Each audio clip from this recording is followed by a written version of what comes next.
नमस्कार दोस्तों, स्वागत है आप सभी का अपने यूट्यूब चैनल में। आज की वीडियो में हम देखने वाले हैं जैसे कि ये हमारे पास दो प्रकार के स्विच है। एक 2 वे स्विच है, एक 1 वे स्विच है, या 3 पिन बोल सकते हैं या 2 पिन बोल सकते हैं। सबसे पहले हम बात करेंगे इस स्विच की। देखिए दोस्तों, आप यदि इसे इस तरीके से देखते हैं तो आप देख पा रहे हैं डायमंड कंपनी का है। उसके बाद पीछे इसमें 2 पिन है, तो आप इसे 1 वे स्विच कह सकते हैं या 2 पिन स्विच कह सकते हैं। आप इसे नॉर्मली अपने घरों में यूज़ करते हैं, जैसे कि आप पंखे के लिए, लैंप के लिए और भी अन्य बहुत सारे इक्विपमेंट और डिवाइस के लिए, तो आप नॉर्मली इसे यूज़ करते हैं। लेकिन ये जो होता है आपका 6 एम्पियर लोड के लिए होता है, इससे ज़्यादा ये नहीं होता है। आप मिनिमम 6 एम्पियर तक इसका लोड ले सकते हैं। अब ध्यान से यदि आप देखोगे तो यहाँ से देखिए 6 एम्पियर तक ही लिखा मिलेगा। देखिए यहाँ लिखा हुआ भी है 6 एम्पियर, ठीक है। अगर इजीली तरीके से आपको दिख पा रहा है तो अब एक बार रुक जाइए।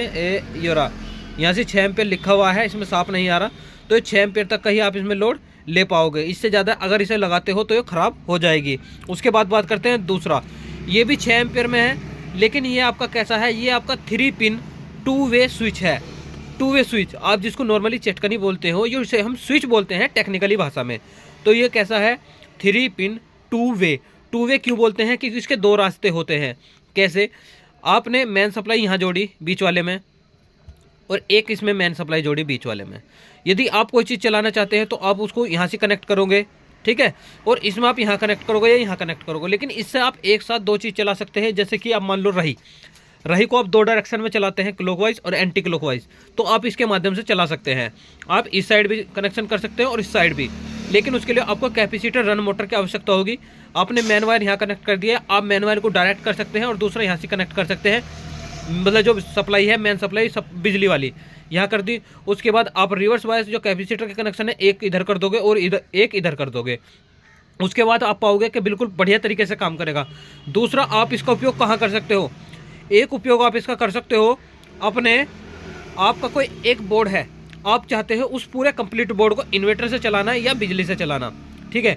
उस कंडीशन में आप क्या करोगे, आपका जो मतलब मेन बोर्ड के जो कनेक्शन है, न्यूट्रल बिल्कुल डायरेक्ट हो जाएगा। जो आपका फेज वाला होगा उसे आप बीच में यहाँ से जोड़ दोगे, बीचों बीच। उसके बाद ऊपर को आप इन्वर्टर जोड़ सकते हो, नीचे को आप बिजली जोड़ सकते हो, या नीचे को नीचे को इन्वर्टर जोड़ सकते हो, ऊपर से बिजली जोड़ सकते हो। तो आप जिस डायरेक्शन में भी जोड़ोगे उसके अकॉर्डिंग ये काम करेगा पूरा बोर्ड। क्योंकि न्यूट्रल आपका डायरेक्ट था, आपके पूरे बोर्ड को कहे की जरूरत रहेगी, दूसरी रिक्वायरमेंट रहेगी फेज़ की, तो फेज़ की रिक्वायरमेंट यहाँ से आपकी पूरी हो जाएगी। देखिए, आप अच्छे तरीके से देख सकते हैं, बहुत सारी जगहों में आपने देखा होगा यहाँ इस तरीके का सिंबल बना होता है। और सबसे ज़्यादा इस स्विच का जो यूज़ होता है दोस्तों, सबसे ज़्यादा इसका यूज़ जिन्ने की वायरिंग में होता है।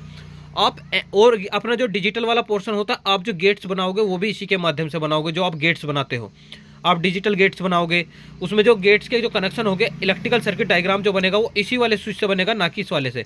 एक दो इससे सिर्फ 2 बन सकते हैं, लेकिन ज़्यादातर मोस्टली आप सारे के सारे इन्हीं से बना सकते हो। तो इसमें आपको 2 की रिक्वायरमेंट होगी, ए और बी के लिए। जब जैसे ही हम प्रैक्टिकल करवाएंगे तो आपको इलेक्ट्रिकल में भी दिखाएंगे और इलेक्ट्रॉनिक्स में भी। तो आज के लिए इतना ही रखते हैं, कल फिर मिलते हैं किसी नए वीडियो के साथ। धन्यवाद दोस्तों, जय हिंद।